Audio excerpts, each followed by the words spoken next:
સચ્ચિદાનંદ. જય સચ્ચિદાનંદ.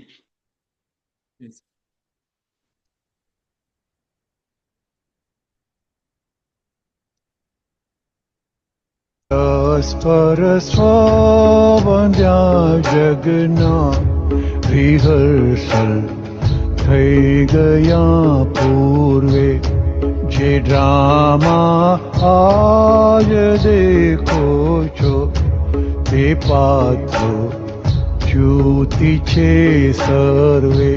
દુઃખો સામા ઉભા રહીને જે દુઃખના ગાય ગાણાવો, નિરર્થક ક્લેશ ઉપજાવે કશાઈ વાણી વાળાવો.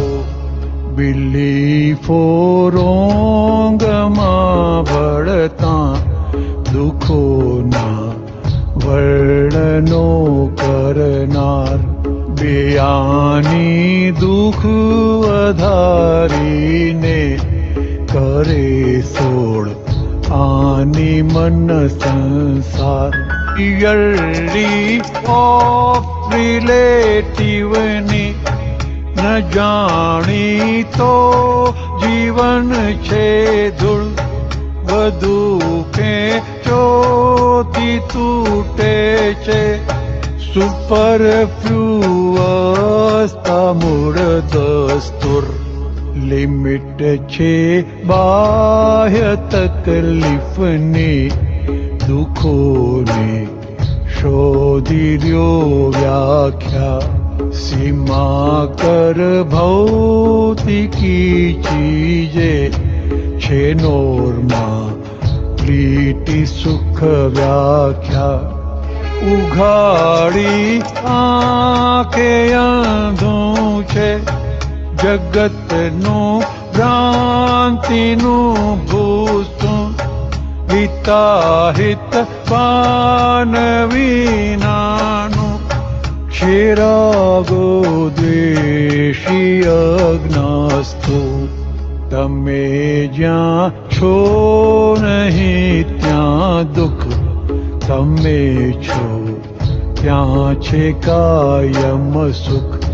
તમોને લાવે આત્મામાં કૃપા સિદ્ધ જ્ઞાની મૂળ પુરુષ. તમોને લાવે આત્મામાં કૃપા સિદ્ધ જ્ઞાની મૂળ પુરુષ. કૃપા સિદ્ધ જ્ઞાની મૂળ પુરુષ. જય સચ્ચિદાનંદ. આખું જગત જે દેખાય છે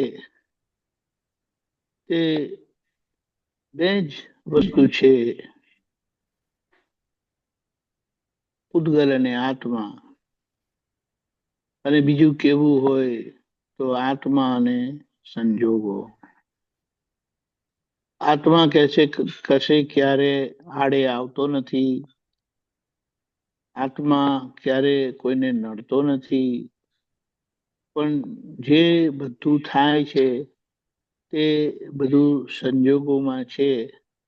અને એ સંજોગોનું સ્વરૂપ અને સાથી એ સંજોગ ઊભો થયો, એ સંજોગ ગૂંચવાયો કેમ, અને એ સંજોગમાંથી નીકળવું કેવી રીતે, એનું આખું વિશ્લેષણ જોઈને, સમજીને, અનુભવીને, મુક્ત થઈને વિતરાગોએ આખી આ બીના આપણને કહી, એટલે કે જગતના લોકોને કહી, અને કેવી રીતે એ પણ મુક્ત થયા એ આખો રસ્તો એમણે બતાડી દીધો.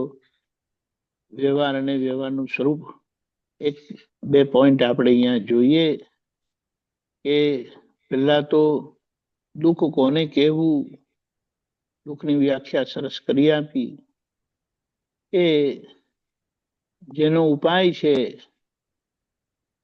એને દુઃખ કહેવાય છે, પણ જેનો ઉપાય છે એને દુઃખ કહેવાય? એટલે ખરેખર જોવા જાય તો દુઃખ જેવી કોઈ વસ્તુ જ નથી રહેતી. પછી કીધું આપણે આપણા દુઃખનું રડીએ છે, બહુ તકલીફ છે, પણ આપણે જ્યારે બીજાની કોઈની તકલીફ જોઈએ આપણા કરતા કંઈક ઘણી છે, તો આપણને તકલીફ માટે બૂમ પાડવાની બંધ થઈ જાય કે ત્યાં જુઓ. એટલે દાદાએ કીધું કે તમારા 3 બેડરૂમ હોલ કિચન છે, તો પેલા બીજાના 5 જોઈને તમે પોતાનું ઓછું માનો છો, પણ હંમેશા પ્રગતિ કરવા માટે આપણા કરતા ઊંચું જોવાનું અને સંતોષ લેવા માટે આપણા કરતા નીચેના લોકોને જોવાનું. કે આપણે હેરાન થઈએ છીએ ને બીજાને પણ હેરાન કરીએ છીએ, તો ત્યાં જ્યારે આપણે આવી રીતે જોઈ લઈએ તો એ પરિસ્થિતિમાંથી આપણે સારી રીતે નીકળી જઈએ. આપણી પાસે કેટલી સુખ સુવિધા છે તેને કેટલી વખત આપણે રડતા હોઈએ કે મારી પાસે આટલું જ છે ને આટલું જ છે કરીને, પણ જેની પાસે બિલકુલ સુખ સુવિધા નથી એમની તો વાત કરો ને કે એમને જુઓ તો પોતાની બધી જ ફરિયાદ બંધ થઈ જશે. એટલે સુખ અને સુખી કેવી રીતે રહેવું એનો રસ્તો બતાડ્યો. સુખી થવા માટે જે તમને જોઈએ તે બીજાને આપો, જે તમને નથી ગમતું તે બીજાને પણ ના આપશો તો તમારું સુખ સચવાઈ જશે. એટલે જેને સંસારનું સુખ જોઈએ છે એને થિયરી ઓફ રિલેટિવિટી કીધી. એટલે રિલેટિવિટીની થિયરી શું કહે છે? જે જોઈએ તે આપો અને જે જોઈએ તે આપતા શીખો. એટલે કીધું સુખની દુકાન કાઢજો. અને જો હવે મોક્ષે જવું હોય તો વિતરાગોના રસ્તે ચાલ્યા જાઓ, વિતરાગોના પગલે પગલે ચાલ્યા જાઓ. એટલે ચરણની કિંમત છે. આપના ચરણારવિંદ મારા હૃદયમાં સ્થાન પામો. એટલે આપની આજ્ઞા મને હૃદયસ્થ રહે, એટલે તો જ છૂટાય એમ છે. એક જણાએ કીધું તું મને, કોઈના પગલે ચાલશો તો તમારા પગલા નહીં પડે. એટલે તે વખતે મને બહુ સમજાયું નહોતું, પણ અંદરથી પછી પાછળથી ફોડ પડ્યો હતો કે બીજાના પગલે નહીં ચાલવું અને પોતાના પગલા પાડવા એ અહંકારની નિશાની છે. અને બીજાના પગલે પગલે ચાલી જવું એ નિરહંકારની સ્થિતિ છે અને એ છૂટવાની ચાવી છે. એટલે ભગવાનને જો નિરખવા હોય તો એટલે જોવા હોય, સમજવા હોય તો એમના ચરણ પર જ આપણી દ્રષ્ટિ રાખવાની છે. બીજું બધું જોવા જેવું નથી. પણ જેમણે આ રીતે ચરણ સેવા કરી એ આખું એમનું સ્વરૂપ પ્રાપ્ત કરી લે છે. એટલે જ્ઞાનીની, ગુરુની ચરણ સેવાની કિંમત છે. એટલે દાદાએ કીધું હતું કે તીર્થંકર ભગવાન પાસે, સિમંદર સ્વામી ભગવાન પાસે આપણે પ્રાર્થના કરી શકીએ કે પ્રભુ તમારી દ્રષ્ટિફળ અને સેવાફળનો લાભ આપજો. પ્રાર્થનામાં દ્રષ્ટિફળ અને સેવાફળ. દ્રષ્ટિફળનું પરિણામ મોક્ષ છે અને સેવાફળનું પરિણામ વ્યવહાર આખો હલકો થતા વ્યવહારથી મુક્ત થવાય છે. એટલે આખા વ્યવહારની સમજણ અને મુક્તિનો માર્ગ આમ કરીને મુઠ્ઠીમાં આપણને આપી દીધો કે આને સમજો અને સમજીને સમાઈ જાઓ, મુક્ત થાઓ. સમય બહુ ખરાબ છે અને હજી વધારે વિકરાળ સમય આવી રહ્યો છે. તો આડું અવળું ન જોતા દાદાની સમજણ, દાદાની કૃપા જે આજે પ્રાપ્ત છે એ લઈને, પેલું કે ને એક સરસ પદમાં લખ્યું છે કવિરાજ, એક જ સામાયિકે લઈ જા, અહીંથી સીધો મોક્ષે ચાલ્યો જા.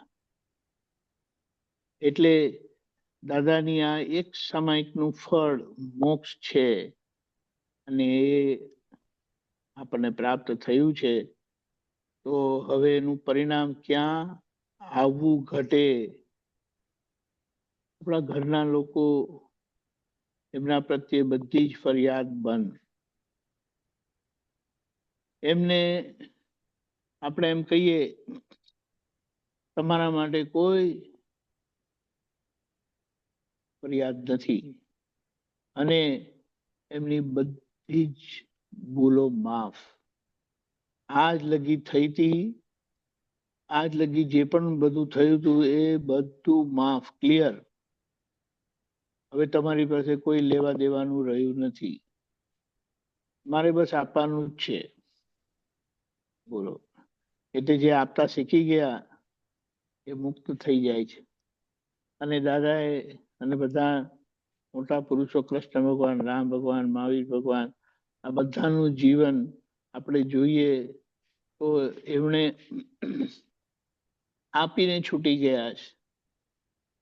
લીધું તું એની આ ફસામણ આવી, લીધું તું એટલે આપવું પડ્યું, પણ હવે લેવાનું બિલકુલ રાખતા નથી, રાખવાનું નથી અને છૂટી જવાનું છે.